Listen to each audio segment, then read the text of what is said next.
Doc, I'm not feeling too good. I need something. Whatever you got, Doc. Come on, Doc. What you got? Steward, let me see the book there.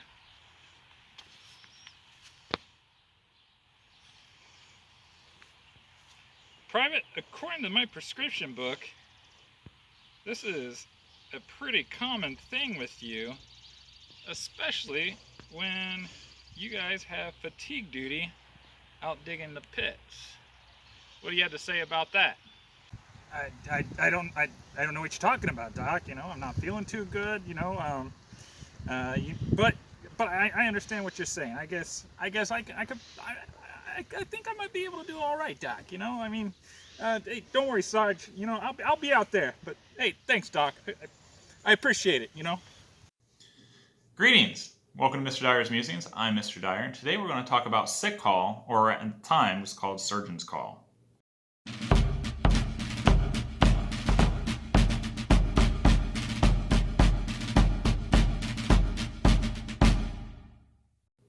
As always, I'd like to thank my wife and family for their unconditional support. I'd like to thank my students, especially now we're on summer vacation break or whatever. I still have a few students that I'm working one-on-one with, and I'm really proud of all you guys out there who are students, who are teachers, who are parents. Well done. A lot of people think that teachers get the summers off. That's just not the truth. The professional development, getting ready for next year, changing plans, adapting different curriculum. If you're going to a different grade level, you're probably making completely new plans, or at least searching for new things to do with your kids. And like me, thanks to this opportunity with the YouTube and remote learning, I'm actually making videos for my students, because in the fall, chances are at least part of their education is going to be remote learning. So if you're a teacher, if you're a student, thank you for all that you do. I'd like to thank my viewers and my subscribers, because without you, this channel wouldn't exist. And if you're new to my channel, please check out my other videos to see if there's something you might like. And if you do, like it and subscribe. I'd also like to thank, and especially thank, my patrons on Patreon, because without your support, we wouldn't be going into an extended directions, and there'll be an extra little tidbit, deeper dive video about this topic on there for you. So let's get into it. Sick call. So it is my opinion that surgeon's call or sick call is one of the most underutilized opportunities that reenactors and living historians do. I've had a few times where sick call's done really, really well. And I also had a few times where sick call was just kind of a slap together kind of thing. And it just didn't give the same effect that it could, that the potential is. So if you're a medical reenactor, or maybe you're a commanding officer of a unit, this is a great opportunity for you to kick up your impression a notch and do something that makes the living history experience more real. Here's my argument as to why. Because most deaths, most problems in the Civil War didn't come from a bullet, didn't come from cannon, didn't come from an engagement, but it came from sickness. And sickness was all around. Most deaths from the American Civil War was caused by disease and sickness. So this is something that soldiers at the time lived with every single day. They were exposed to it every single day. And they had the opportunity to report to sick call to get prescriptions or get looked at or whatever, to try to staunch some of that death and illness that was spreading throughout the camps. Okay, so how can you do it? As a medical impression, what I would do is you take little note cards, and before the reenactment, you make out little note cards with the symptoms of the sickness and the name of the sickness. And then on Friday night at officer's call, you pass those out to the various officers, and the officers either handpick or voluntold, or they get volunteers to line up for sick call the following morning. And then as they line up, that gives you, as the medical impression, the opportunity to see someone who's acting out these symptoms, and you can diagnose and administer fake prescriptions, right? For your NCOs, this also offers an opportunity for you to take out that handy-dandy company book of yours and follow the procedures and see what it was like as a non-commissioned officer to handle this responsibility. So it's really, really cool. It's a great opportunity, and it gets everybody involved in the next level. Most reenactments, generally speaking, open to public about 10 a.m. Now, that doesn't fit very well for sick call, and we'll go into that. So you have a few options. You can either do an afternoon sick call, or you can do a later sick call if that usually works out, but chances are not, because drill tends to happen right after the public are opened up, because drill's pretty cool and people want to see what the drill looked like. Another option is just doing a reenactors only sick call. And what's nice about that is you don't get the interruptions from the public, but you get that buy-in, that realism for the reenactors.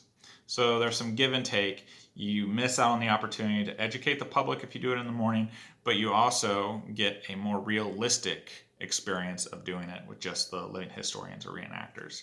If you do an afternoon sick call, then the public are more likely going to be available to come and see at least some of it, especially if you get out the word and it's put on the agenda for people to specifically hang around and wait for it to see. Okay? All right, so what is sick call? Well, we are going to go to a couple manuals. I'm going to start with the Hospital Steward's Manual. The hospital steward was the senior non-commissioned officer in the medical department, and he was kind of the catch-all guy for a lot of responsibilities. And he was the regimental pharmacist for all sakes and purposes. So the prescriptions had to go through the hospital steward to be made up and often administered to the sick and wounded. Now, the Hospital Steward's Manual was not exactly written for the field in mind. It was mostly written in the direction of a post-hospital or a general hospital. So it gives a lot of good detail, but keep in mind that like the times and some of the specifics is better suited for a general hospital. All right, the following schedule will be found convenient for the business of the hospital.